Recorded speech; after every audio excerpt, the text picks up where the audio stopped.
Good afternoon, everyone. My name is Samantha Kennedy. I'm the Executive Director for the Promise of Justice Initiative. We are a Louisiana-based frontline civil rights organization fighting for the freedom, dignity, and autonomy of people harmed by the carceral system. Today we are standing in front of the federal court in the Middle District of Louisiana, where one of the most critical trials of our era is taking place. The question before the court is whether Louisiana is going to continue resurrecting slavery to harm incarcerated people. The state of Louisiana controls the bodies of human beings inside its prisons and systematizes humiliation and the stripping of their dignity. In Louisiana, incarcerated men are forced to work in fields on what is known as the farm line, at great risk to their lives, to their health, and are forced to do so at the threat of violence, being put in the dungeon, degraded, and humiliated. This trial follows years of investigation, working with currently and formerly incarcerated people to understand their experiences, the issues that so few of us can see or have access to, all of which has allowed for robust litigation. When we think of the atrocities of the past, in this instance, chattel slavery, I think there is a common tendency to cast judgment on those in the past as less enlightened than we are today, or to make excuses for harms, saying, well, that was back then. That was the past. But when we look at the farm line, it is clear that in Angola prison, slavery never ended. Men on the farm line today are treated and used as beasts of burden. And as Dr. Toss, medical director of Angola, said, men on the farm line are subpar human beings. The Farm Line trial, Vote v. LeBlanc, is part of Promise of Justice Initiative's End Plantation Prisons project, an ambitious call for a different future.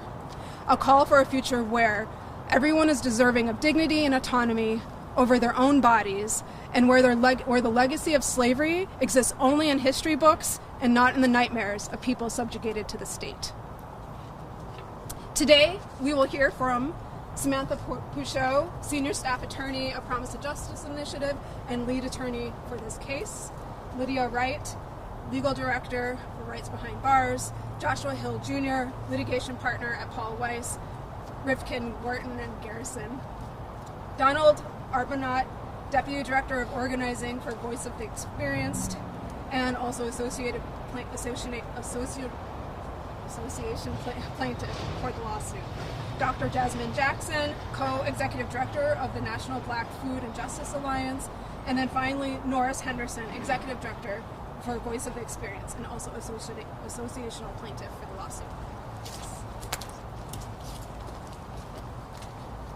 Good afternoon.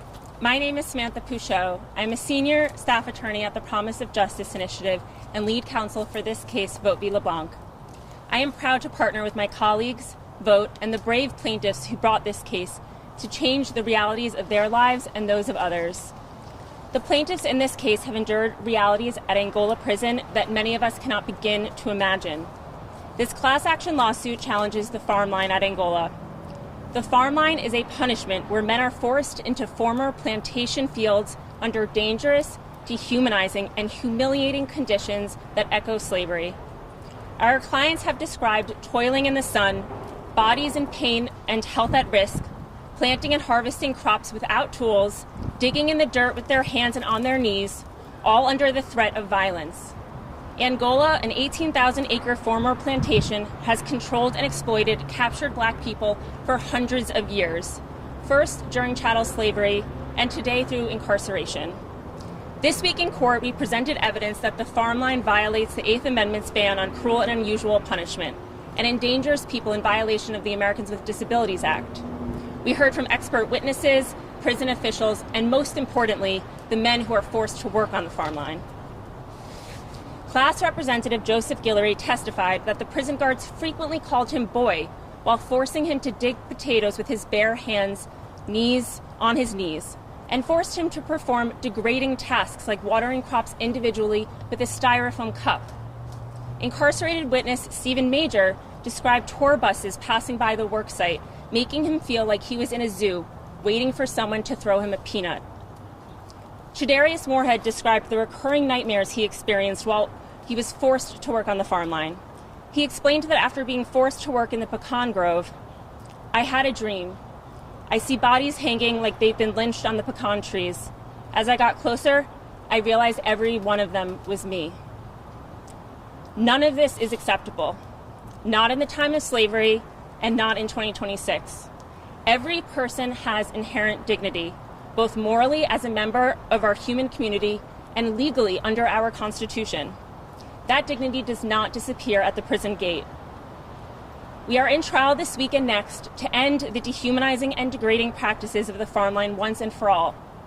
It is remarkable that in the year 2026, we must put the institution of slavery, the farm line, on trial, but that is what justice demands. We look forward to presenting the remainder of our case.